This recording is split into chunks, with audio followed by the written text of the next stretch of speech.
Now, for those that did not join us for our previous session, Cecil, Justin, could you explain a bit about what Project Alcazar is? Yes, so Project Alcazar is our first IP, like you just mentioned. Right now, when we first started the company a little over a year ago, we started with just doing a lot of outsourcing jobs and things like that for other people's IPs, obviously. And then what we wanted to do is build our own intellectual property and build the story and build a game around it. So that's kind of where we're at. And we started a little over 2 months ago, and it's an iOS game that we're going for. And yeah, that's pretty much the gist. Yeah, basically we're developing a story and main characters. So eventually this could be a series of games, not just the one game. And we're working on 3 separate games within one universe. So even although this is like just an iOS platform, eventually we're hoping that this could be turning into something other than just games, and like TV shows and whatever it is. Yeah. So that's how we presented to you guys last meeting. Now, since we last spoke, how has the game progressed? Is there anything new that you have that you're excited to talk about, or just a general rundown of how things have been going with development? It's really good. We have a pretty strong technical team that are working around the clock, so they'll be making really good progress. And then on our side, yes, we are not only building levels, but we also slowly figuring out like how do we create this unique art look by trying like different lighting on the geometry, and also like stylizing animation and stuff. So it's not really realistic. It's a lot of cute and exaggerated movement in the characters and stuff. So we're seeing like you know how the game development is. It's like unless you towards the end, you don't really see everything. Each piece is all polished. So we're plugging in like placeholders and slowly changing that to more finished quality assets. So yeah, so it's been 2 months, and we've been making progress really fast right now. So we're hoping to launch one of our first game in very soon. Yeah. Excellent. It's good to hear that you guys have been finding so much success. Just another reminder to those joining us today, if you do have any questions for Cecil or Justin, feel free to type them into the question box and we'll get to as many as we possibly can.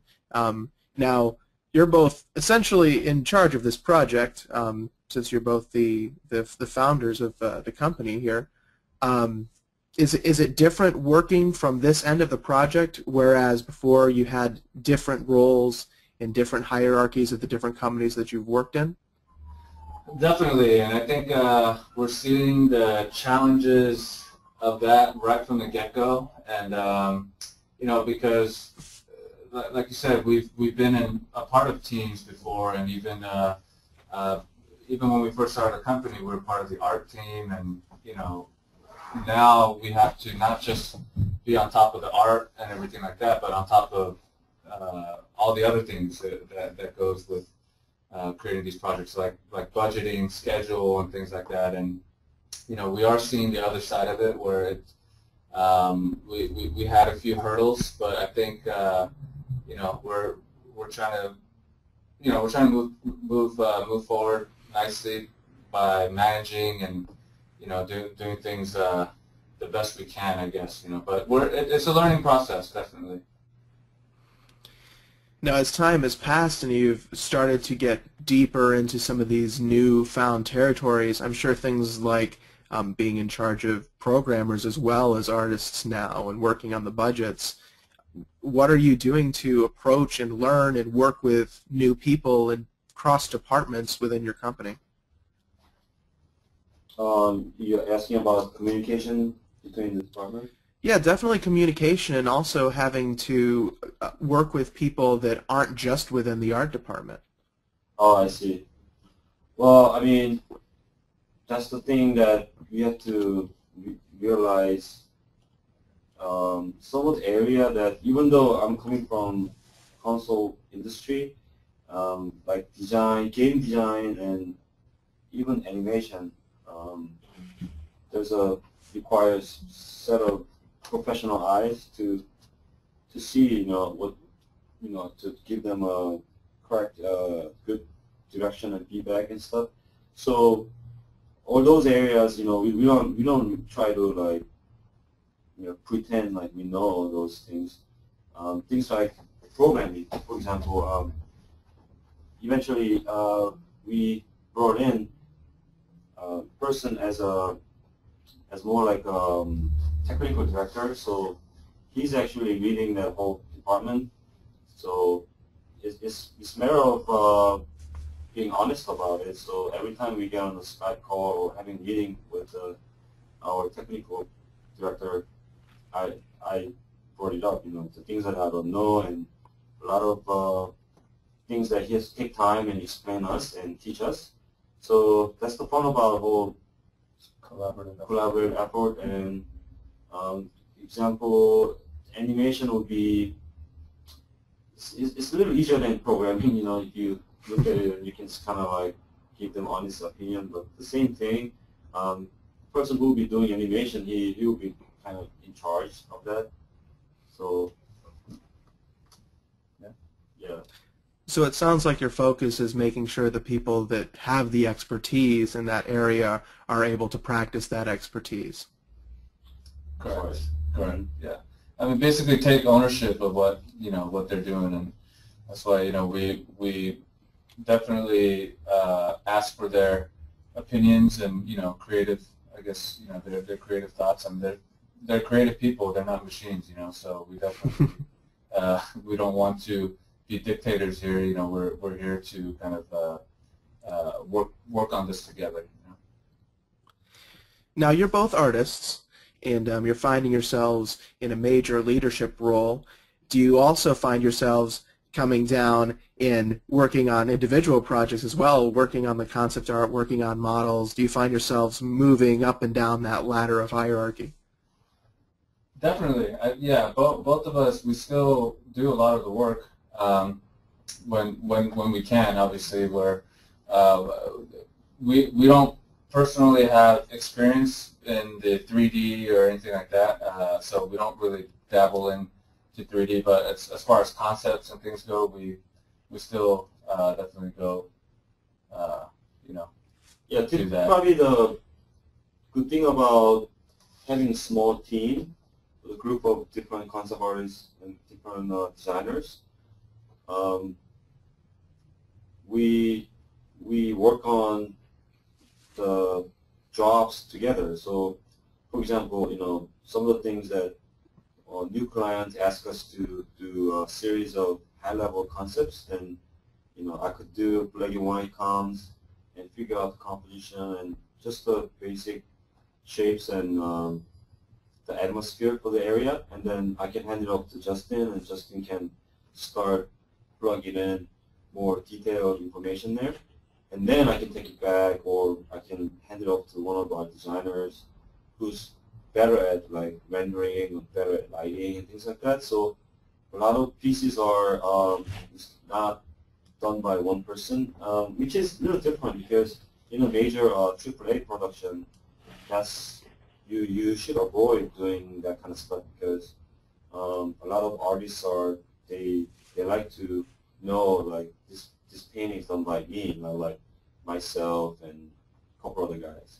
So in that sense, we wanted to ask our team saying, we have to be flexible. We have to be very productive in terms of when we have like 3 or 4 projects, even sometimes 5 or 6, 7 jobs that are due in a single day, then we have to work that way. And so that's how we And every time we send our job back to our client, is you have to make sure that not only the quality of work is up to the level that our client's expecting, but also make sure that all the information is plugged in based on their feedback.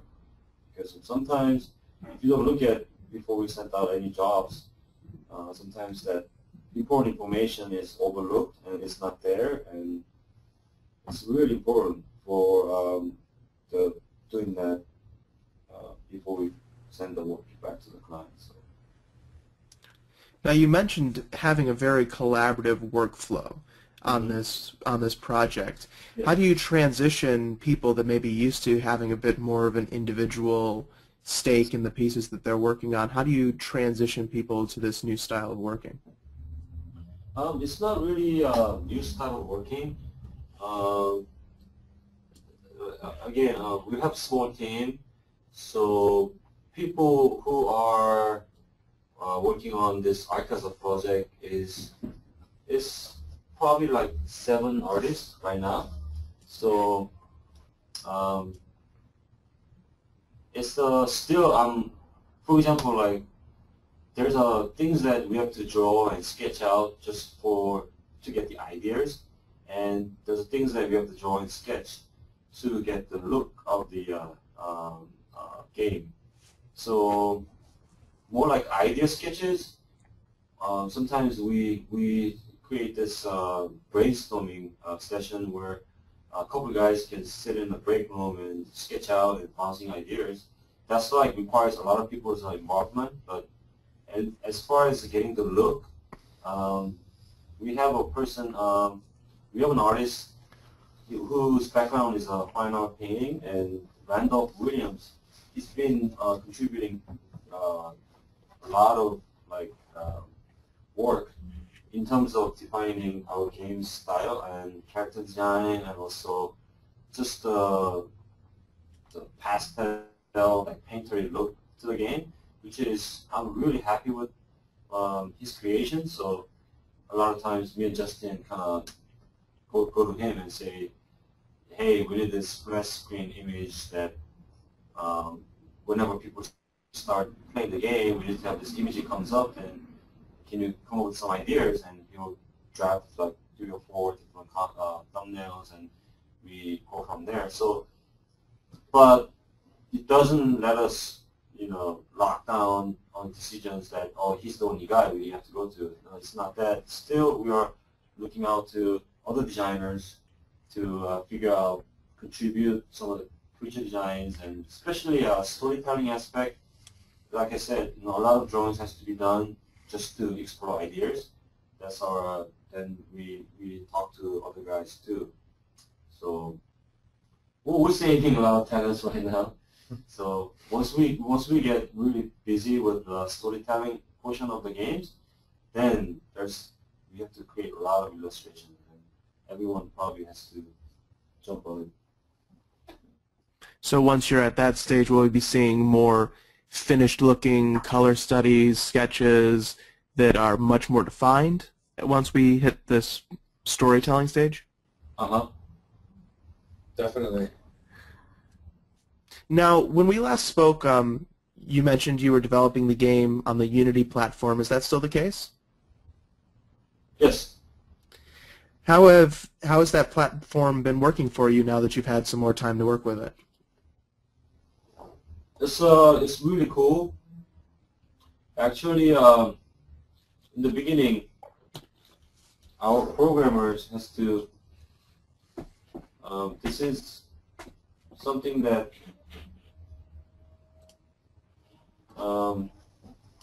might be interesting to hear, because a lot of times in the beginning we try to save our cost. So, for example, like instead of having actual game designer, we try to learn on our own. And obviously, programmers they have more experience and knowledge in Unity, so they're reaching out to us and ask us to kind of learn how to, to adjust the assets and even the lighting things and stuff like that. So they'll create like tutorials for us. They'll like make a video of how things being done, and then have our lead designer, lead CG artist look at it. So now it's like a lot of controls are coming to pass it on to us now. So we are able to like test out a lot of R&D stuff, such as like running and how to avoid obstacles, and how do you create this interesting game design by placing objects and things like that. So before we had to ask the programmers to do all this test out little things, which is not not a right way, because programmer is supposed to look more bigger picture and scripting some of the tools that our artists can play with. So now it's more being done on our end. So yeah, and it's like our team. I wish everyone can work on this project like every day, but we're just we're pretty busy with outsourcing jobs. So programmers and only one CG artist were working on this for full time. So that's another thing that we have to explain to our technical team, which is programmers, that our situation is, our business model is not relying on just Arkaza. We have other incomes and other the growth in doing a lot of work for different companies, so which is also important. So we explain that sometimes that they're working way ahead of us. So we kind of have to like tell them it's great, but I mean, for example, they will find like temporary access online, which is available for anybody. So they will use that for placing, taking characters and even like effects and things like that. They'll plug it in, so and do the test programming on it. And then later, when we have the final assets ready, then we replace them. So they knew how things are going to turn out in the beginning, so which is great. Now we have a question from one of the people joining us today, and they're asking, and you've mentioned this a bit before, that you have a very specific style that you're approaching with Alcazar, and they're asking how the visual design that you're working on for this iPhone, iOS type game, if there's any way that it would differ from developing a more AAA title. Of course, we have the smaller size screen, we have requirements from the processor and the amount of memory that the systems have that are a little bit less than you'd expect on like a PlayStation 3, for example. What ways are you designing visually to fit those restrictions? I think a lot of times I like to see this project as a consumer's point of view. So, I mean, we all know that people are more forgiving when they come to own mobile games. They don't look at it as like console games where everyone's expecting really like high quality graphics and good animation and things like that. And for us, I wanted to take this the complete opposite direction, where start with the simplicity. I mean, even the graphics, we don't have to push, we don't have to see how much we can squeeze in. Instead, I wanted to make it look like almost like a sketch. And by doing that, I wanted to prove that the hyperrealism or like over-the-top fantasy design is not really necessary. And especially when you want to tell core story, which is, it's about kid, it's about protecting his castle. There's a lot of things that needs to be toned down, and it's like when you get a piece of paper, blank paper, you know, I mean, I remember when I learned drawings, drawing is art of omission, you know, it's like you don't really have to fill out all the blank papers to tell a story. And in this case, because of everything's going to be on tiny screen on the phone, but the thing is, iPad is actually a lot bigger than actual size. When you hold the game and play on iPad, there's a lot of space that we can utilize and make a pretty good impact. So we'll kind of have to do both.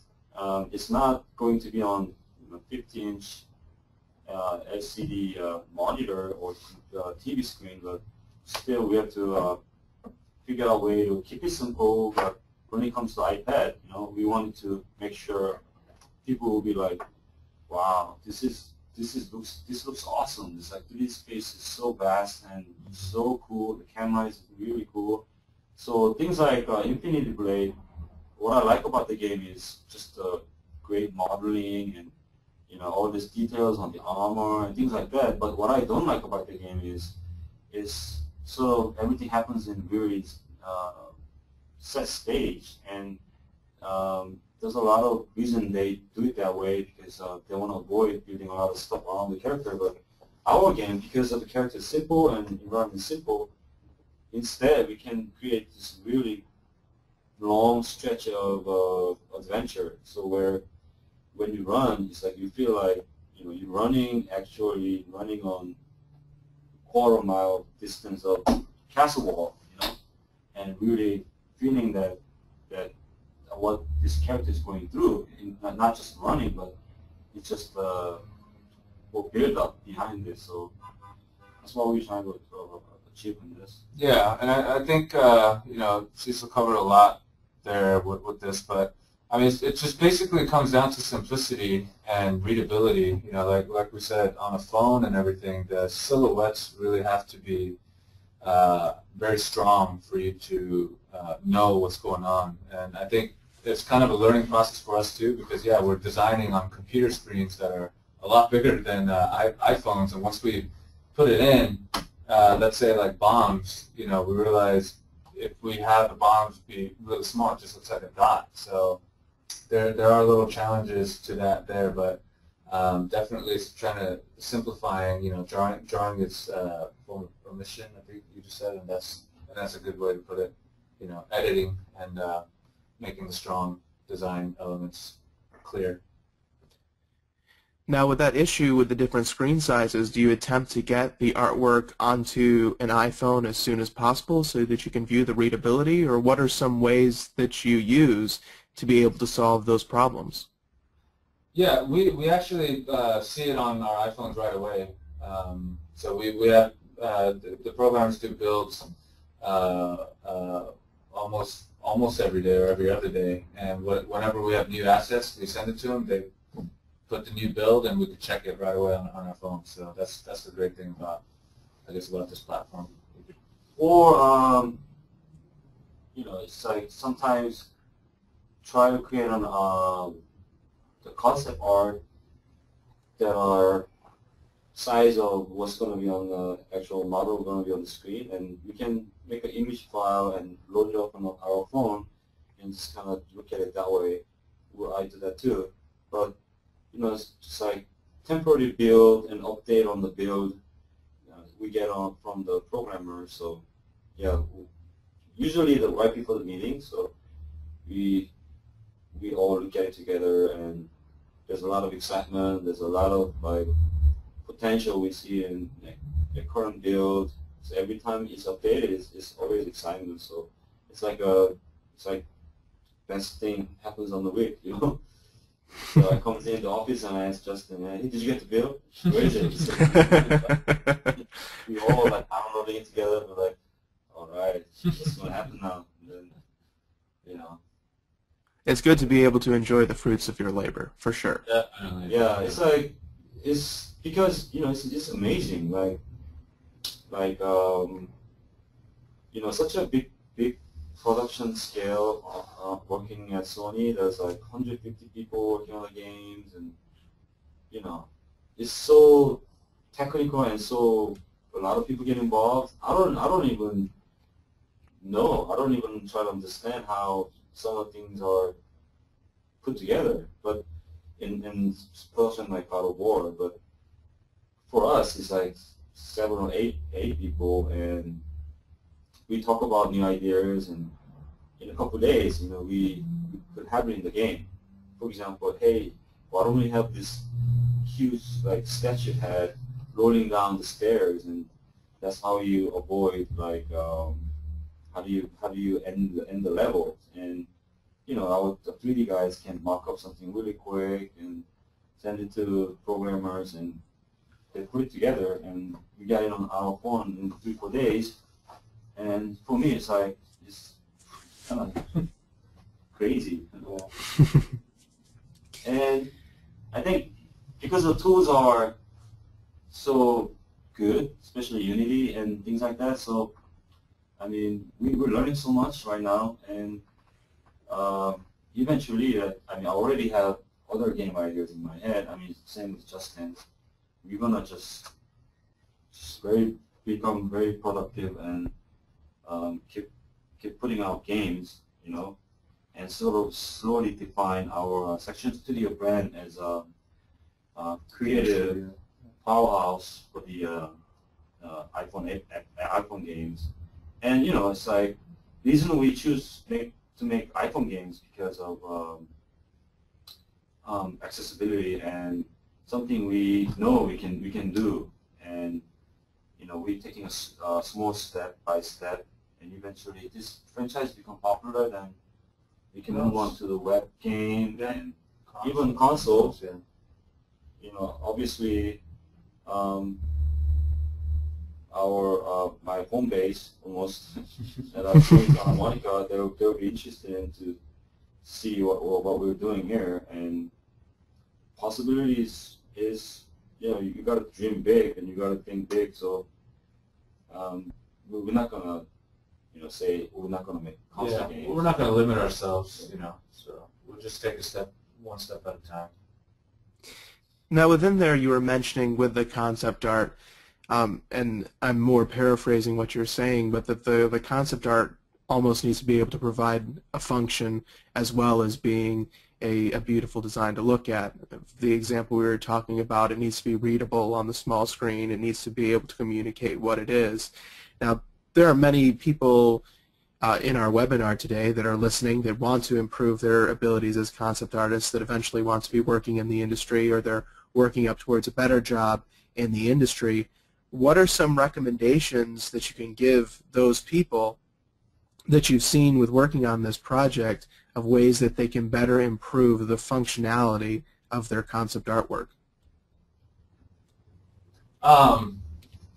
Yeah, I mean, I think what we're trying to do here with this game is kind of like going back to the fundamentals, and I think artists these days, I mean, Cecil and I both teach as well, and we talk to our students about just the foundations and the basics, and that's kind of what we're doing with this game. Like I mentioned before, with how strong the design is. I think as obviously as it gets bigger, or a character's big, and you start adding a lot of extra things on there, you're able to hide a lot of maybe some flaws in the design. But I think in terms of seeing how well people design, how well people problem solve, I mean, that's kind of what what we look for when we talk to potential hires or students. And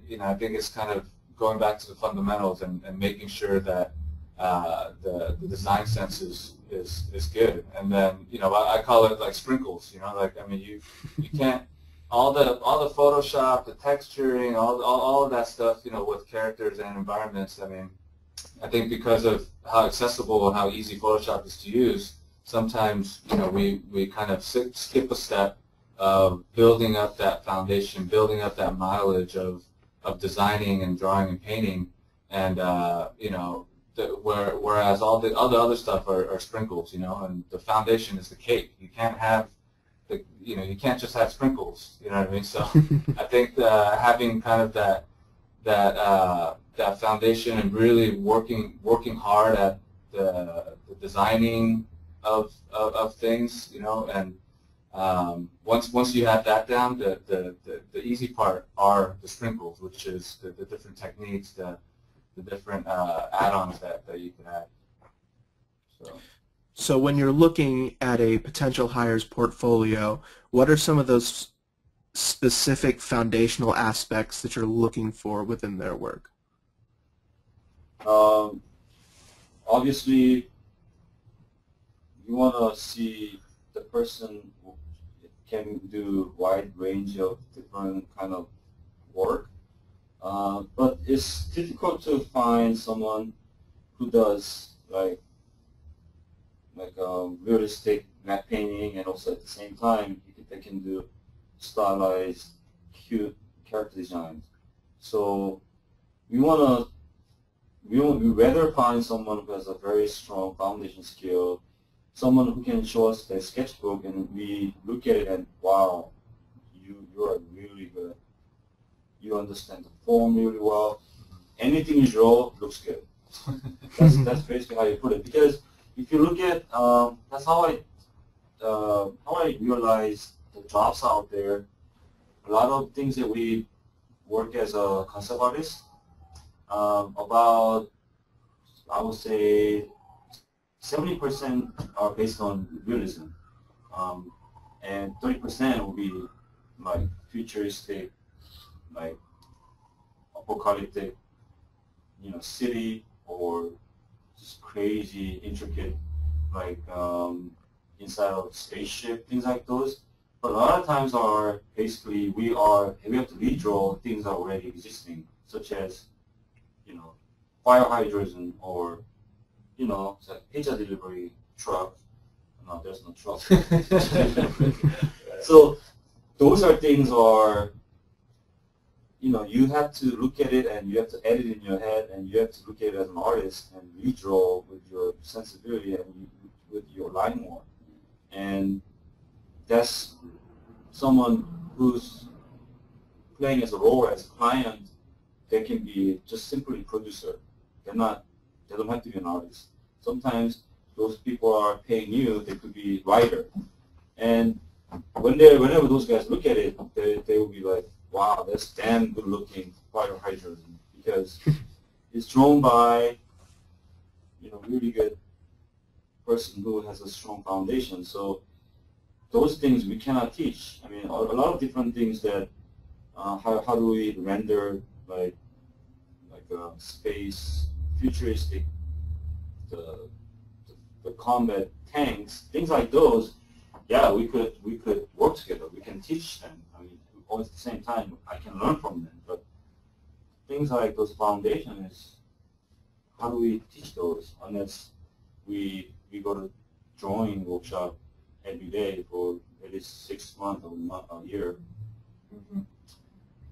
So it sounds like you place a major focus on a lot of those foundational drawing, or sometimes even called draftsman skills, where you can create solid forms, you can draw from observation, you understand lighting and the constructional aspects of making a piece of artwork. Yes, almost like calligraphy. Beauty of calligraphy would be, just straight stroke, but there's a lot of different stroke you can do, and how do they know which calligraphy is good? Because it's done by a person who done it so many times, knows that how to control the brush and the amount of ink that brush holds.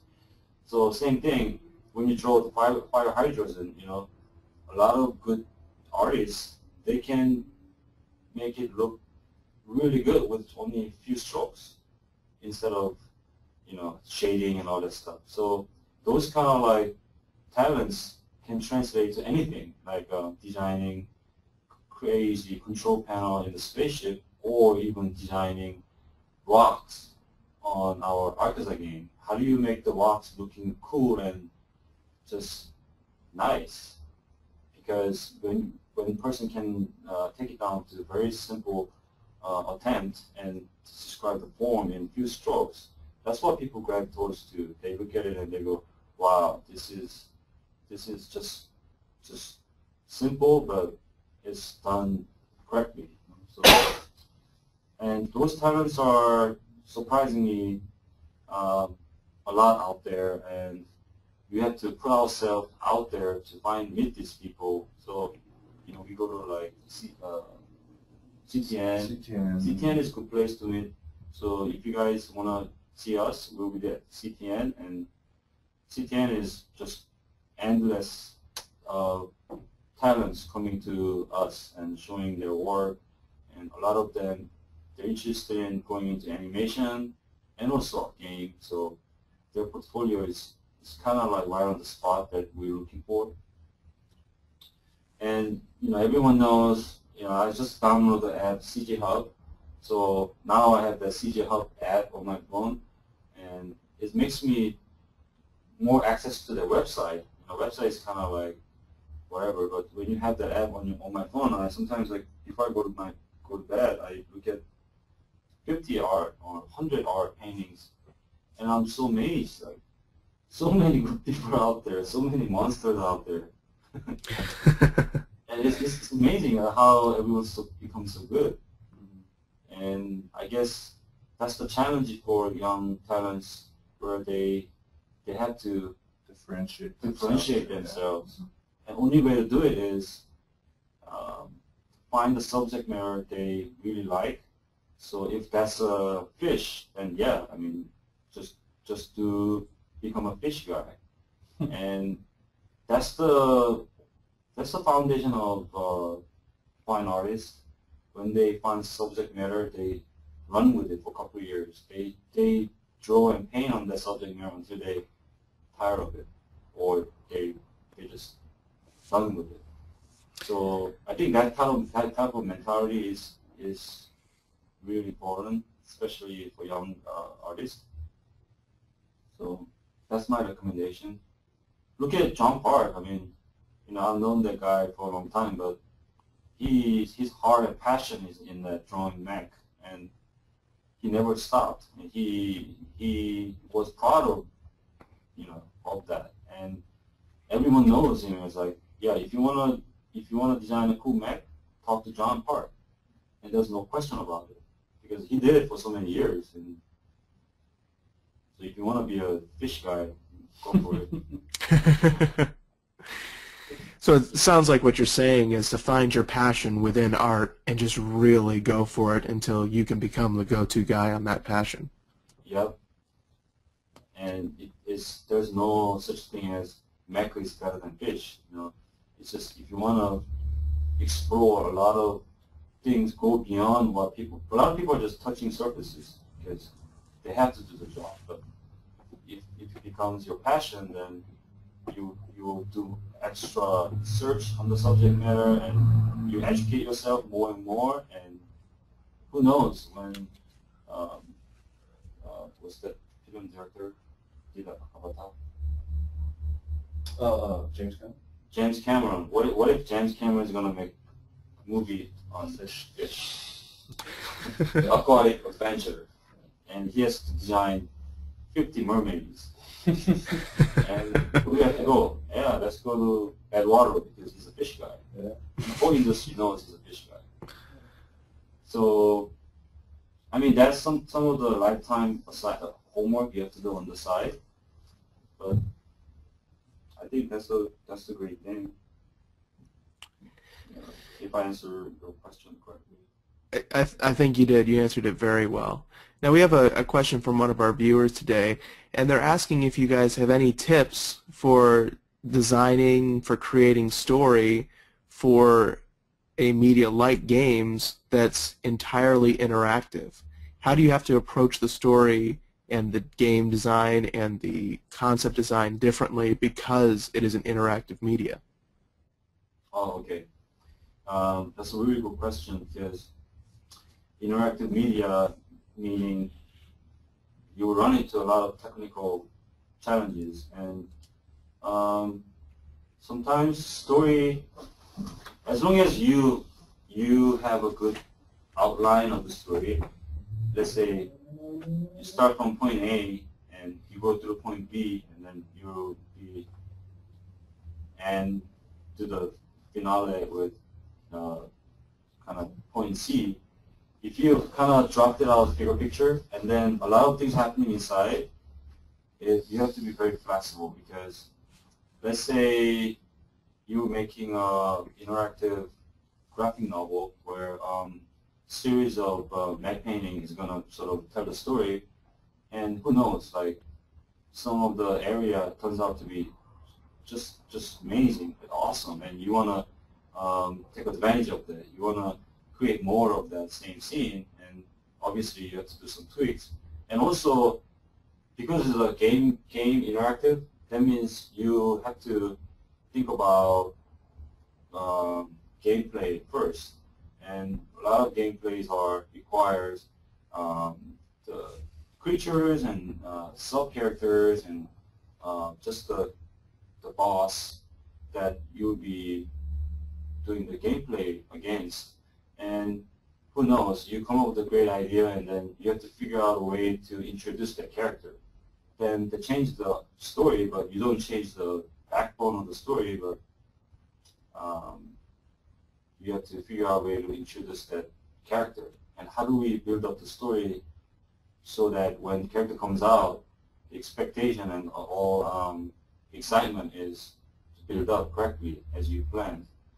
So, I mean, where I look at it, I mean, whenever I see documentary and making of Pixar movies, for animation is one way of storytelling, you know. So before everybody even doing the little prop modeling, everything has to be figured out in terms of story and drawn out on the storyboard. Storyboard is basically what do we need to make movies? So what type of asset we have to create? So it's different process for us. We do make stories as we making interactive material. Now, I think one thing that's really complicated with games is that the player of the game is the audience, but at the same time, they're also the main character in the story. They're the one that's choosing the actions. They're the ones that's performing those actions. How do you approach it when you're making a game so that the player can feel that excitement as an audience, but they can also play the game kind of the way that it's intended to be played so that you can tell the story that you're trying to tell?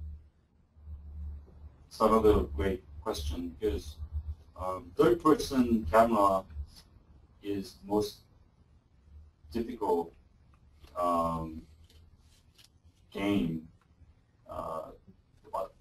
Besides, I mean, if you compare first-person camera, is a lot of things that you see what you're doing is not there. I mean, you're holding the weapon and just camera is running around.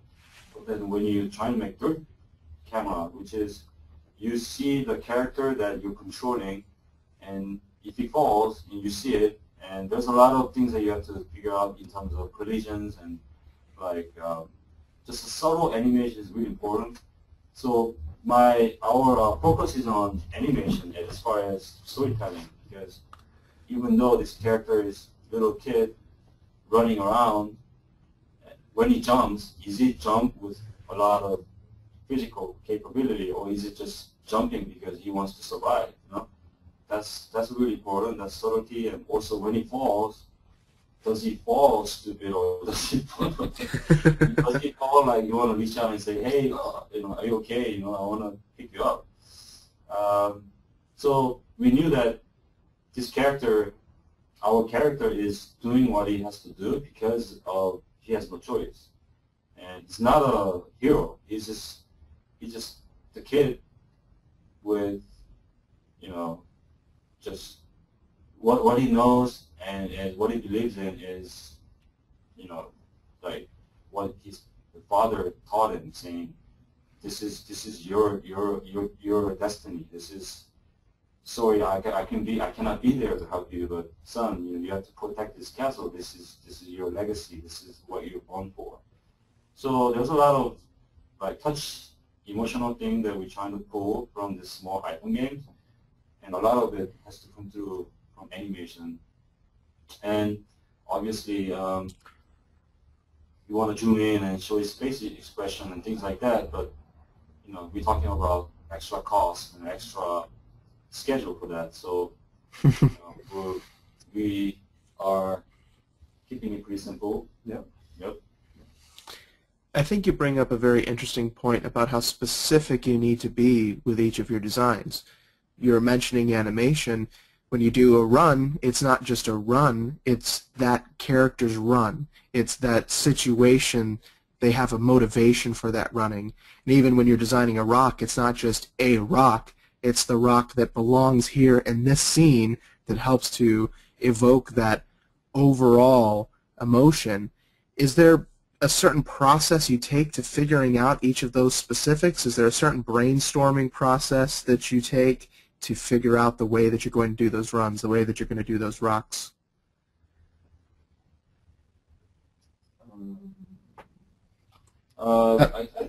Yeah.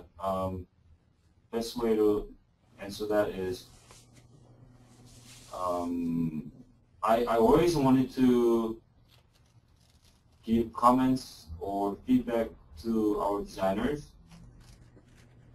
Try to put myself in their situation, So in many ways, most difficult thing to deal with when you try to be creative is the stress, almost. So I wanna avoid a lot of not unnecessary tweaks and changes. So try to be, I don't know how to answer this. Try to be pretty easy with it, I guess. Yeah. So you try to, if I'm understanding right, maybe you try to pick a direction and you move along that direction so that there aren't as many changes that need to be made, or you try to allow the story and the designs to kind of flow naturally. Is that what you're trying to say, or? Yeah.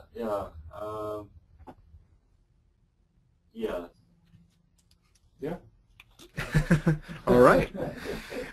Now this is a bit more of a lighthearted question from one of our viewers, and they're just asking you each what you both like to draw most. We were talking a little bit about passion earlier and finding your passion within concept art. So Justin and Cecil, if you could say your favorite thing, if you could only draw one more thing for the rest of your life, what would each of yours be? And if you could, I'm sorry to interrupt, but some of our guests are having a little bit of difficulty hearing, so if there's a way to turn up your microphone or speak a little bit closer to that microphone, they would appreciate it. But go right ahead with your answer. I think for me, originally when I was going to school, it was, I always loved drawing faces, and when I sketch, I just sketch faces and things, and as soon as I got into environments, I mean, in a general sense, I just love coming up with and creating new worlds. But to be specific, I guess it's a lighthearted question, so give a lighthearted answer. I mean, I just love drawing trees. I like the organic kind of abstract unexpectedness that a tree could have, and I think for some reason I got into this whole kind of phase some years back with my sketchbook is just a bunch of trees everywhere, trees and vines, and I just felt the connection to it. So before I started getting into more like cityscapes, I was always just into these organic like forest trees. Wow, it's an interesting thing I just found out about Justin. You guys. Yeah, for me, I mean, I'm completely opposite. I like drawing boxes. So, I mean, a lot of modern things we created, furnitures, and not necessarily furnitures, buildings. I mean, it's start from the box shape, and I like changing the view. It's like playing with perspective. So even though you draw 3 boxes in your drawing, depends on how you change the angle, it could turn into like 100 feet, 100 tall story buildings. And I like that being able to control that, you know. So if I'm a fine artist, I probably do a series of cityscape. And also I like just seeing clouds and sky with the city skyline. And I never get tired of drawing that because there's a lot of drama I can create, you know. And just playing with the skyline of the city, it could turn into cathedral, it could turn into like Colosseum, it could turn into like the Beijing city, and there's a lot of, you know, the experience you can deliver, and I just like drawing boxes. That was a lot more profound than my answer. Now we have an additional question from our viewers, and they're speaking on this topic of passion. And we were talking kind of in a specific way about it, but what about the person that likes to dabble in all kinds of different work? They like doing the buildings, they like doing the character design, maybe they even dabble in different media. They like to do 3D, they like to do 2D. What would you say to an artist that finds himself being passionate about trying it all? Trying it all? Yeah, trying all the everything. That's great. I mean, basically, you could be 2 types of artists. One person could be kind of close, and yeah, I'm a tech guy. I'm gonna do machines and stuff. Yeah. And you could be a person who are more accepting anything you can see in your life, which is kind of me. I never think myself as I'm good at one thing. I'm not good at anything. It's rather I want to be able to do like everything, but not good at one thing. And yeah, personality-wise, I mean, it's how I am, and that way, you know, you're always, and that's a great way to also be connected to many different artists. Because once you start locking yourself down to one thing, then it limits yourself to inspire other people and also get inspired from other people. And you know. Yeah, and I think at the same time, the other side of it is, you know, when we talk to other, like, I think the other companies, bigger companies than us, because right now for us, we welcome generalists, meaning we welcome people who do characters, environments, 2D, 3D, because we're a smaller company. But I think, you know, Cecil could attest to this as well. I mean, the bigger companies, they seem to want specialists a lot of times, and I feel like, and I feel the same way. I think it's great to have a passion to do everything, but because you have that passion, you'll kind of realize what you're, I guess, what you're pulled towards, like what you're really good at, right? And then from there, while you're trying it, you can kind of figure that out. But at the same time, I think still, let's say you're really good at characters, but if you're still dabbling in environments and things like that, that'll only help you. Meaning, you know, once you say, oh, I'm a character guy, you only do characters. I mean, you know, that's not always a better way to go either. But I guess what I'm trying to say is finding a specialty within that passion is I think still a good way to go in terms of finding jobs and stuff. So it kind of informs the type of jobs that you start looking for and applying for in a way. Right, exactly. And also, just by paying attention to some of the things you're not really good at.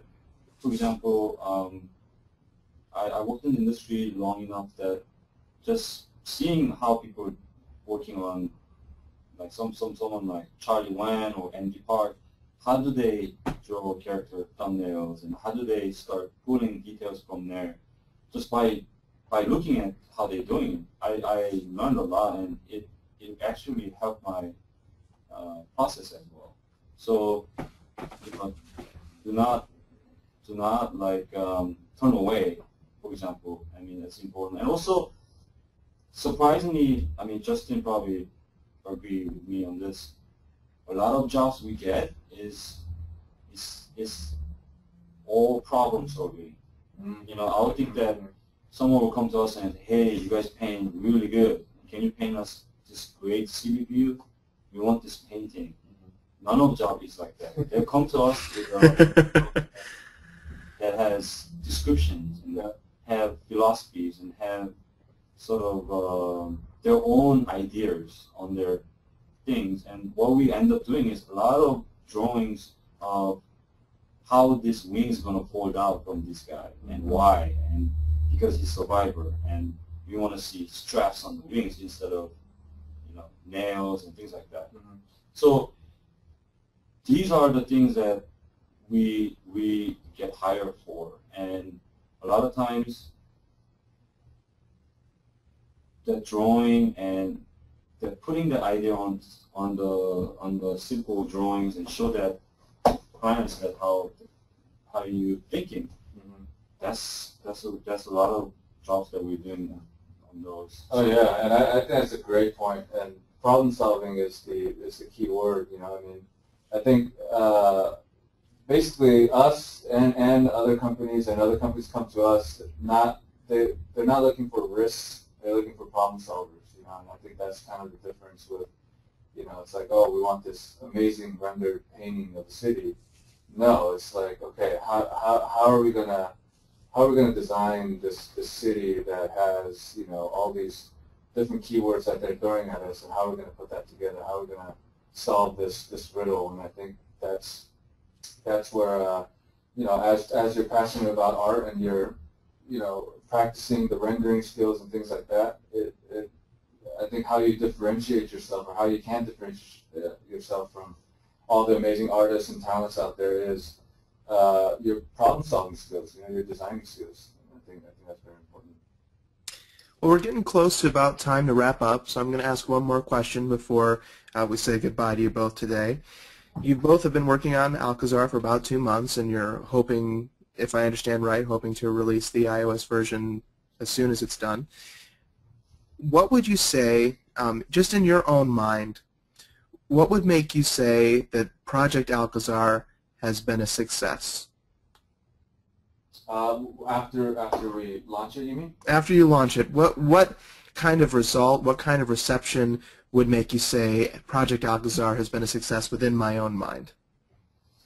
Oh man, that's kind of a loaded question, you know. I mean, because I mean, number one, obviously, we want to be able to make sure that our investment was worth it. I mean, that's just kind of on the side. Obviously, you know, we need to make the revenue or whatever what we're going for, but it's not just about the money. I mean, I think as a success is kind of what we mentioned in our workshop is we want this game or this IP to be, I guess the word is transcendent. You know, I mean, it needs to be kind of.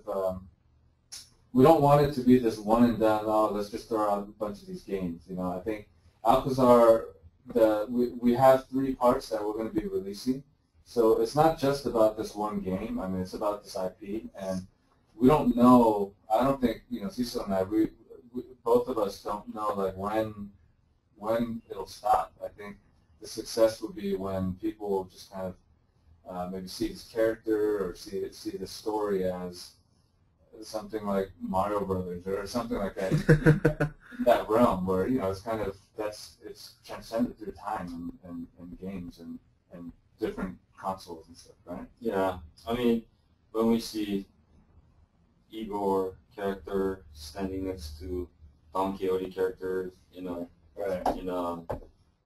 toy store, maybe. Yeah.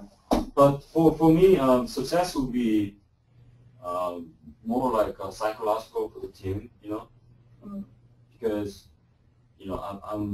we all going back to starting point with this project, and we're working together to create this from the ground up, and after a whole marathon of production is done, and we come out with confidence, and we come out with the team that it was fun run, and let's go again. So it's more like a psychological boost that I'm dying to get from, and I think because we're independent and we're the company, we not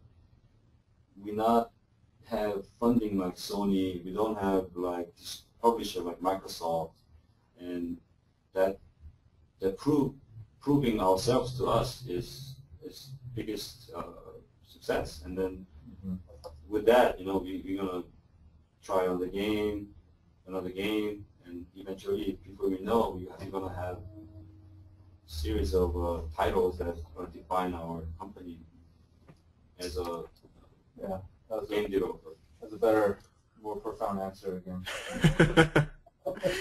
Well, thank you both for answering a very difficult question. I think you guys did a great job, and I know that everyone here, I'm sure they enjoyed it.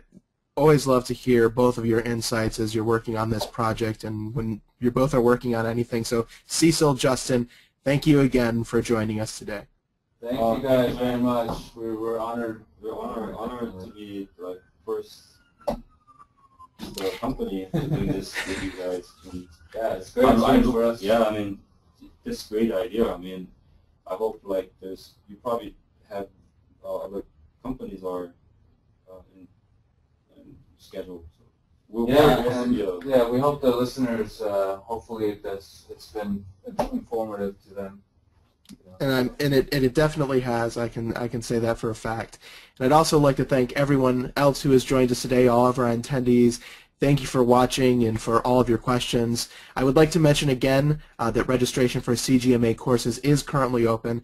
Head over to cgmwmasterclasses.com to view current course offerings and sign up for the class or classes that best fit your needs. And registration will be open for, I believe, 2 more weeks. So thank you, everyone, for joining us, and have an excellent evening.